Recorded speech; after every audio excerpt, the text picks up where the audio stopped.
We want to understand the nature of the universe so we can figure out what's going on, where are the aliens, what's the meaning of life, how does the universe end, how did it start, all these fundamental questions. Grok 3 model has just been released, the most powerful AI model in the world. Although the presentation itself wasn't really delivered as a groundbreaking event, it was more like just four nerdy teenagers sitting at the table. However, the presentation conveyed three fundamental messages of colossal importance.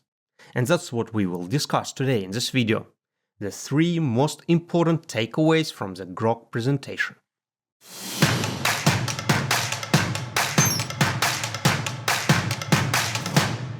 As often happens, the most critical detail, the most critical message was delivered at the end. In the Q&A section, Musk showed how they built Colossus, the massive AI factory, the largest in the world, where Grok model was trained.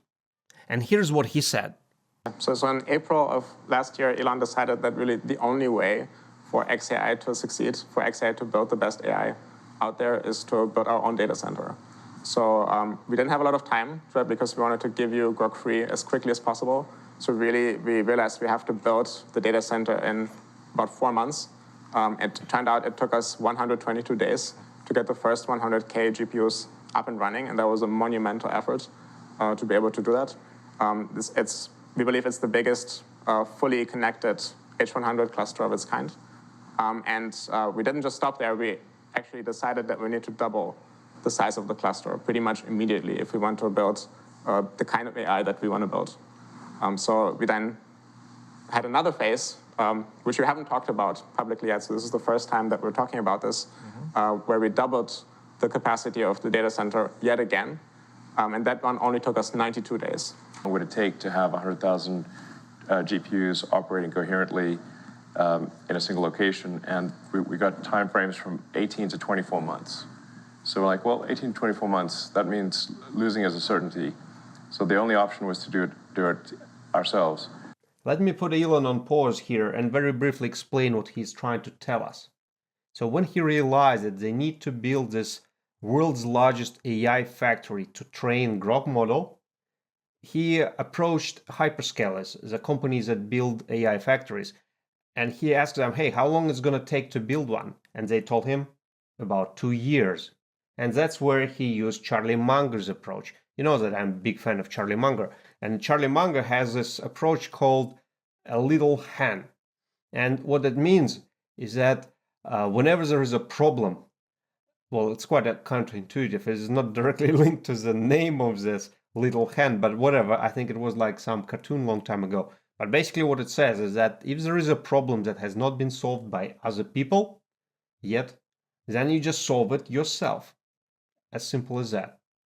And that's what Elon Musk did. So he basically said, all right, heck it. We're going to do it ourselves. We're going to build the AI factory ourselves. Just crossed my mind that this is exactly what they did, what he did with SpaceX. This is exactly that famous story when he was trying to buy an ICBM intercontinental missile from Russians. And they said, hey, no, get lost. We're not going to sell you missile. Like he said, all right, never mind. We're gonna build one ourselves. And I think that's how SpaceX started. So Elon did it again. He built AI factory himself. And here's how he did it. And this is actually going to be important for us. Here's how he did it. So if you break down the problem, I guess I'm doing like reasoning here with like makes you think. One single chain though. Yeah, exactly. So well, we needed a building. We can't build a building, so we must use an existing building. So we looked for factories that had been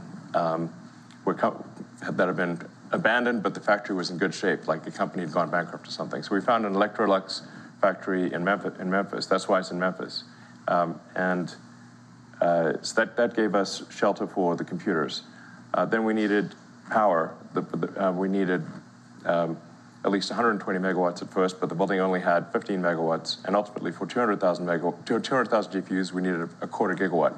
So initially leased a whole bunch of generators. So we have generators on one side of the building, just one, trailer after trailer of generators, until we can get the utility power to come in. But then we also need cooling. So on the other side of the building, it was just trailer after trailer of cooling. So we leased about a quarter of the mobile cooling capacity of the United States on the other side of the building.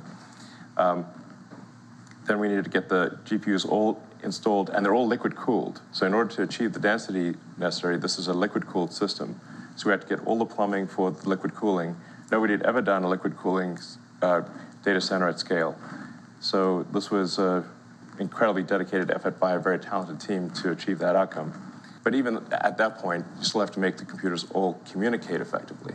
So all the networking had to be solved, and debugging a zillion network cables, debugging nickel at 4 in the morning. I think we solved it like 4:20 roughly 4:20 a.m. Yes, thank you. was when we figured out like there's some. Well, there were a whole bunch of issues. Well, like one there was like a BIOS mismatch. Exactly. The BIOS was not set up correctly. Yeah. We had to diff our LSPCI outputs between two different machines. One that was working. Yeah. One that was not working. Yeah. Many other things. I mean, yeah, exactly. This would go on for a long time if we actually listed all the things. But you know, it's like interesting. Like it's not like, oh, we just magically made it happen. You have to break down the problem, just like Grok does for reasoning, into the constituent elements, and then solve each of the constituent elements in order to achieve a coherent training cluster in a period of time that is a small fraction of what anyone else could do it in. What you've just seen is how the AI world will operate. You assemble a small team of smart people, ideally young people with no previous legacy knowledge. Then you give them near total autonomy.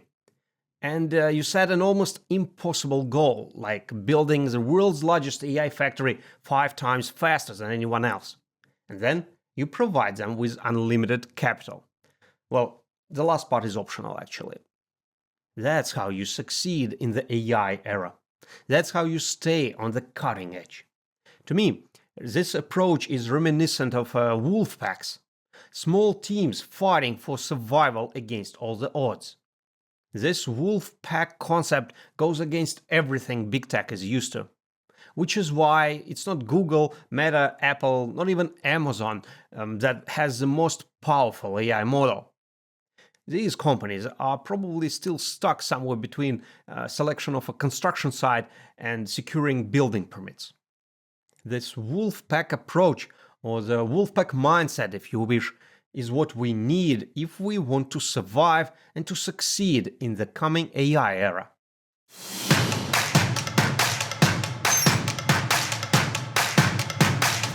I mean, it won't be long before it's simply perfect. The human exams won't be hard; they'll be too easy. Yeah, like, and internally we actually, as Grok continue evolves, we're going to talk about what we're excited about, but very soon there will be no more benchmark left. Yeah. Grok is reaching a level of intelligence where human-made benchmarks no longer work. In other words, we can no longer measure the intelligence of the machines that we're building.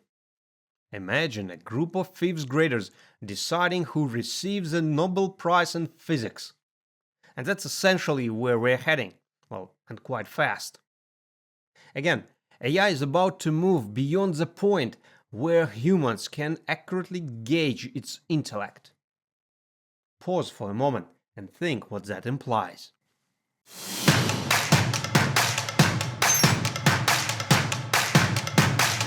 We can reconvert the entire progress of XAI, now replacing the benchmark on the y-axis, to the total amount of training flops. That is, how many GPUs we can run at any given time to train our large language models, to compress the entire internet. So after Grok 2... All human knowledge, really. That's right. Yeah, internet being part of it, but it's really all human knowledge, everything. Yeah, the whole internet fits into a USB stick at this point. It's like all the human tokens, yeah. That's right. Yeah. Very soon into the real world. Yeah. Data harvesters. Well, this message wasn't really stated outright in the presentation, in the release. But the message is there, and if you read between the lines, you can see how significant it is. Musk is becoming the biggest AI data harvester in the world. Let me explain how this data harvesting concept works. It's important. So basically, what you need is you want to build a system where people, just regular people, just like you and me, will bring their data to that system. And then they will use that data and they will train your AI model. And ideally, they will do it for free. So this is like a masterpiece of data harvesting, where people do all that for free. Think Capture.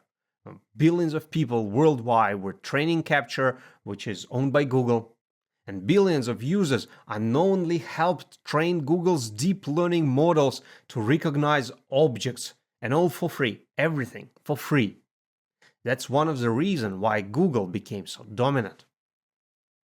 Then ChatGPT mastered the same principle, the same data harvesting skill. Millions of coders worldwide used it to write code, effectively training it in the process.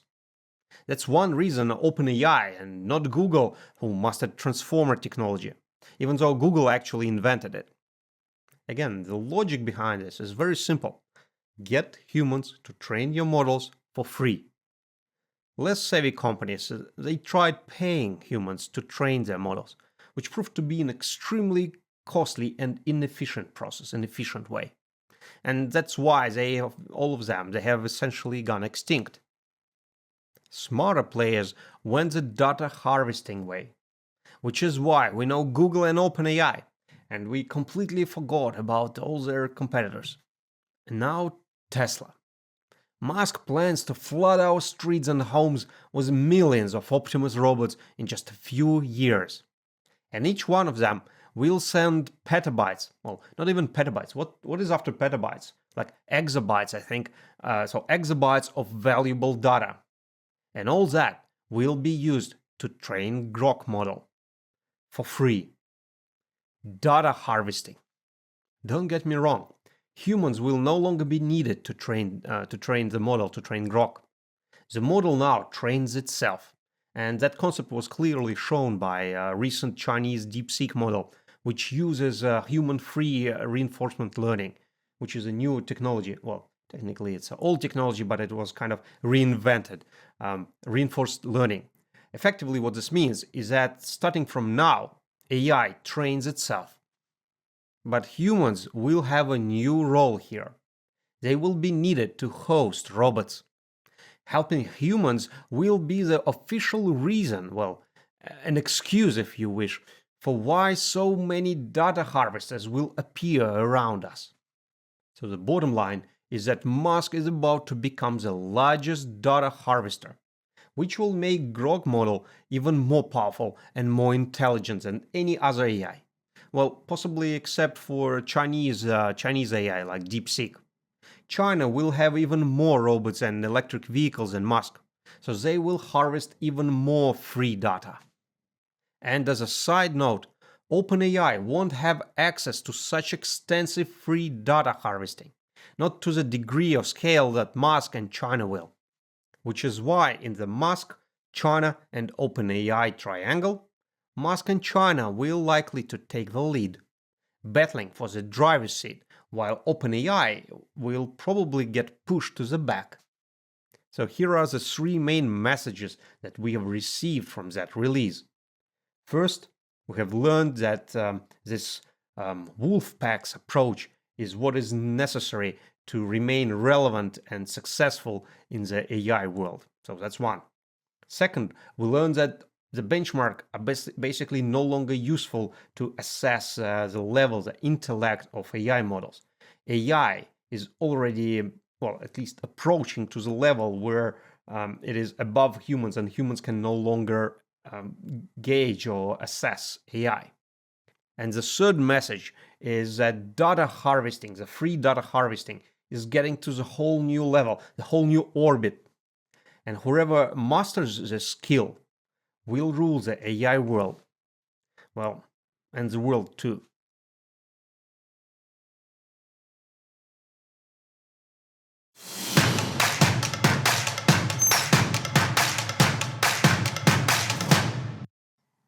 All right, and here we got to our secret section. I've been asked quite often, like, hey, I'm a developer, or sometimes I'm a founder, and I need to decide which way I go.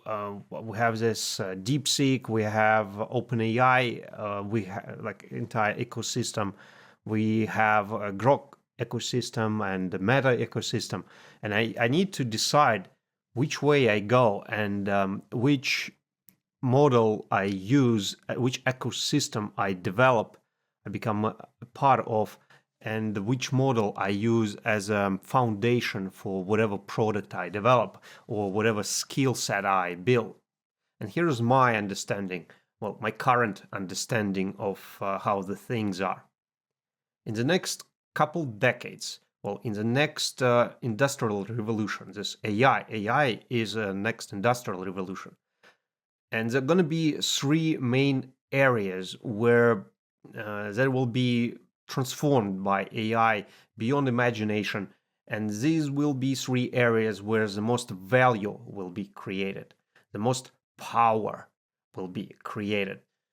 And the first area is clearly robotics. It's no-brainer. It's visible. And we talk about robotics. When we talk about robotics, we mean actual robots and electric vehicles, pretty much whatever hardware moving around, right? So that's enabled by AI, and that will be one area. The second area is basically space. It is pretty clear that space is now private. Anybody can go to space.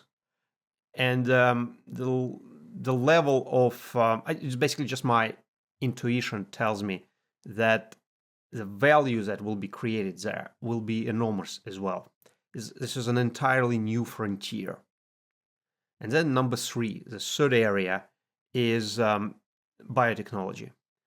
Basically, the most obvious case is a protein folding and pretty much an entire spectrum of discoveries that this unleashes, which is, I don't think we still completely comprehended what that means.